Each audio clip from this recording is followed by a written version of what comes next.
नमस्कार, मी साधना राजवाडकर. हिंदुस्तान पोस्टमध्ये तुमचं सगळ्यांचं स्वागत.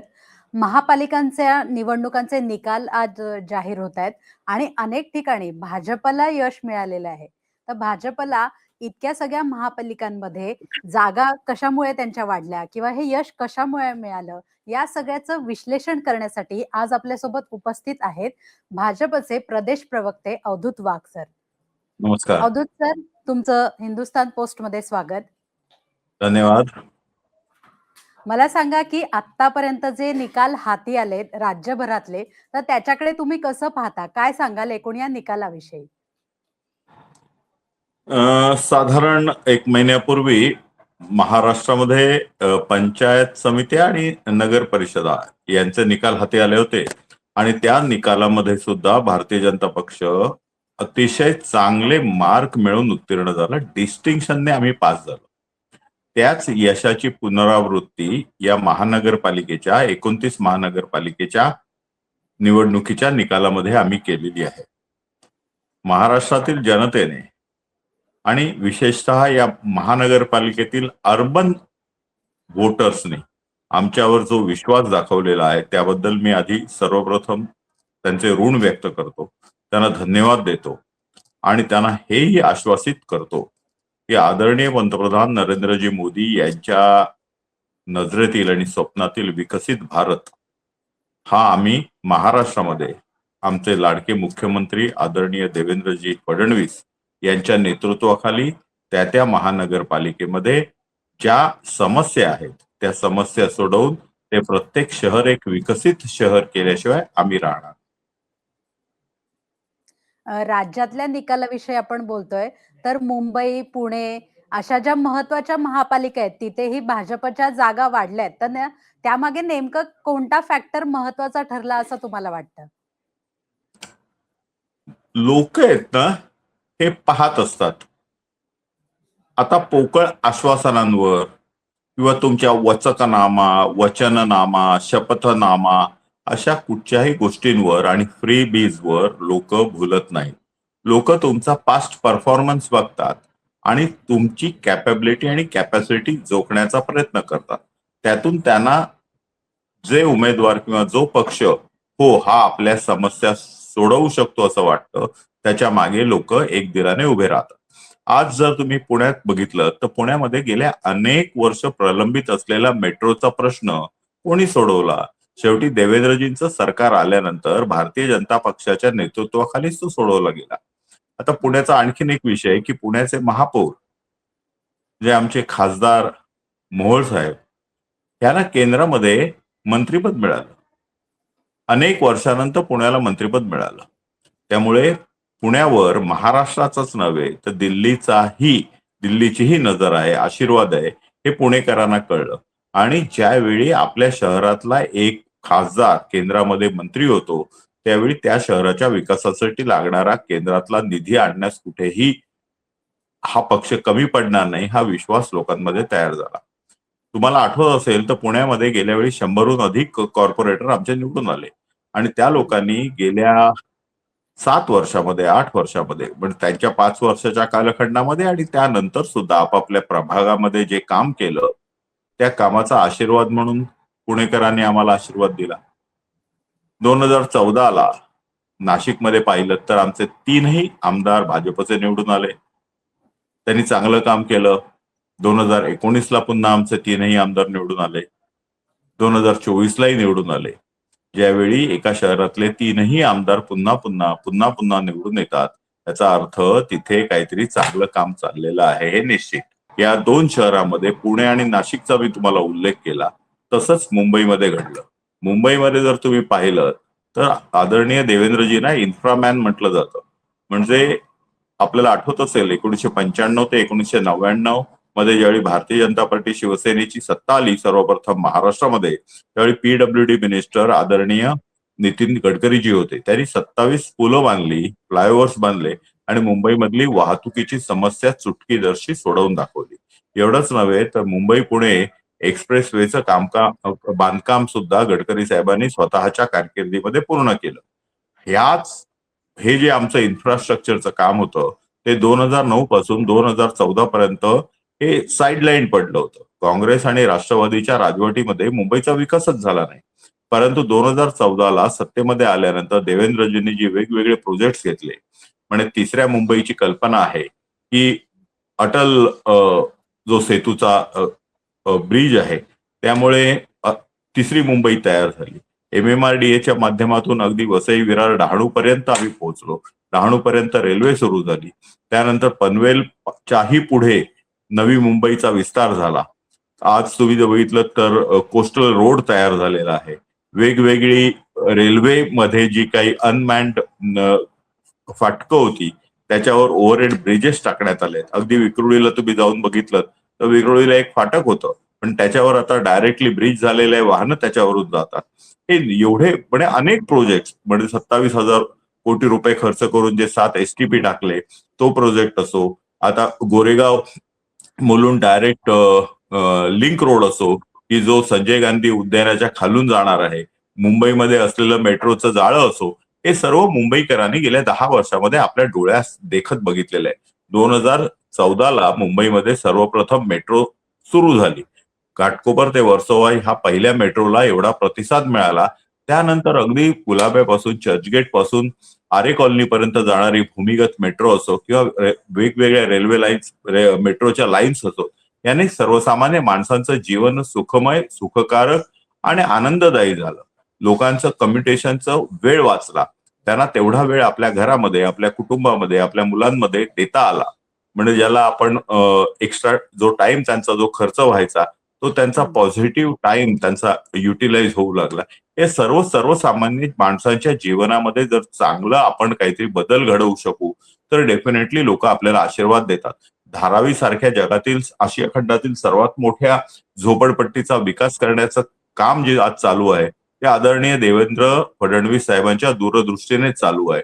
BDD चाळीचा विकास म्हणा, 160 स्क्वेअर फूट मध्ये राहणाऱ्या लोकांना 550 स्क्वेअर फूटहून अधिक पक्की घरं देणं, हे एक स्वप्नप्रत होतं, पण ते पण देवेंद्रजींनी करून टाकलं. तर ज्यामुळे असे जे काही फरक आहे, जे तुम्हाला स्वतः डोळ्यांनी दिसतात, हे डोळ्यांनी दिसणारे जर फरक आपण पाहिले, तर तुम्हाला कळेल की हा देवेंद्र फडणवीस हे इन्फ्रामॅन आहेत. आणि या इन्फ्रामॅनकडे जर आपण मुंबई त्यांच्या ताब्यात दिली, तर मुंबईचा नुसता विकासच होणार नाही, तर खऱ्या अर्थानं मुंबई एक इंटरनॅशनल सिटी होऊ शकते. आणि ही जी आपण ज्याला नेहमी म्हणतो की it is a capital city of India, भारताची अर्थव्यवस्था मुंबईमध्ये आहे. तर अशा वेळी ह्या अर्थव्यवस्थेला आंतरराष्ट्रीय स्तरावर घेऊन जाऊन मुंबई हे न्यूयॉर्क, लंडन, अशा वेगवेगळ्या किंवा पॅरिस अशा शहराच्या तोडीचं शहर व्हावं, सिंगापूर सारखं शहर व्हावं, अशी संकल्पना जर आमची आहे आणि त्या दृष्टीने प्रयत्न करत आहोत. हे याच्यावर लोकांचा विश्वास पटला, म्हणून मुंबईच्या जनतेने सुद्धा आम्हाला भरभरून आशीर्वाद दिला. मुंबईत तुम्ही विकासाचा मुद्दा घेऊन पुढे आलात. दुसरीकडे ठाकरे बंधूंची युती होती आणि त्यांनी मराठीचा मुद्दा पुढे आणला होता. तर त्यांना दिलेला जो मतदारांनी प्रतिसाद आहे, तर त्याकडे तुम्ही कसं पाहता? बघा, आजची जी तरुण पिढी आहे ना, म्हणजे आता माझं वय 66 झालंय. तर 1960 साली आमचा जन्म झाला, 66 साली शिवसेनेचा जन्म झाला. त्यावेळची परिस्थिती खूप वेगळी होती आणि त्यानंतर शिवसेनेने लुंगी हटाव पुंगी बजावचा नारा दिला, मराठी माणसाच्या अस्मितेचा प्रश्न काढला. त्याला जर पार्श्वभूमी पाहिली तर संयुक्त महाराष्ट्राच्या चळवळीची पार्श्वभूमी होती. पण त्या गोष्टीला पण आता 60 वर्षाहून अधिक काळखंड झाला. त्या 2 पिढ्या येऊन गेल्या. या 2 पिढ्या आल्या, 2 जनरेशन्स आल्या. त्यांची एस्पिरेशन्स आहेत, त्यांच्या रिक्वायरमेंट्स आहेत, त्यांची स्वप्न आहेत, ही खूप खूप वेगळी आहेत. आणि ही जी नवी पिढी आहे ना, ती नो नॉनसेन्स पिढी आहे. म्हणजे त्यांना काही मूर्खपणाच्या गोष्टी सांगितलेल्या पटत नाहीयेत. आणि त्या म्हणतात की बाबा, बाप दाखवण्याचं श्राद्ध कर. तुम्हाला भलत्याच काहीतरी कल्पना सांगत बसू नकोस, तुम्हाला काही भलतीच आश्वासनं देऊ नकोस. तू काय केलंस ते सांग, तू काय करणार आहेस ते सांग. आम्हाला पटलं तर आम्ही तुझ्यावर येऊ, नाही तर नको. आणि मग जात पात धर्म हे या सर्वाच्या पलीकडे गेले. तुम्हाला एक साधी गोष्ट सांगतो. मी ज्यावेळी शाळेमध्ये होतो त्यावेळी संपूर्ण मुलांची नावं आम्ही लक्षात ठेवायचो, अगदी आडनावं पण लक्षात ठेवायचो. आणि सर्वसाधारणपणे आडनाव बघितल्यानंतर त्या माणसाची जात कळायची. परंतु आजची मुलं बघा, त्या आजच्या मुलांना आडनाव माहीतच नसतं. ते सर्वजण पहिल्या नावाने हाक मारतात. याचा अर्थ असा की मुंबईमध्ये आणि विशेषतः अर्बन एरियामध्ये जी नवीन पिढी तयार झालेली आहे, त्यांना काही जातीचं, पातीचं, धर्माचं, भाषेचं झालेलं नाहीये. मुंबईमध्ये एक स्वतःची भाषा तयार झालेली आहे. मुंबईमध्ये जशी मराठी बोलली जाते, तशीच इंग्रजी बोलली जाते, तशीच हिंदी बोलली जाते. आणि ह्यामुळे मराठी अस्मिता ही प्रत्येकाच्या मनामध्ये आहेच. मी महाराष्ट्रीयन आहे, मी मराठी घरात जन्माला आलो, मराठी आईच्या पोटी जन्माला आलो, माझी मातृभाषा मराठी आहे, मी शाळेमध्ये मराठी मीडियम मध्ये मी शिकलोय, माझी दोन्ही मुलं मराठी माध्यमामध्ये शिकलेत, माझे नेहमी मराठी पुस्तकं वाचतो, मराठी पेपर वाचतो, एवढंच काय, माझं जे पुस्तक प्रकाशित होणार आहे ते पण मराठीत आहे. एवढं असून सुद्धा मराठी अस्मिता या नावाने मी टाळं फोडत नाहीये.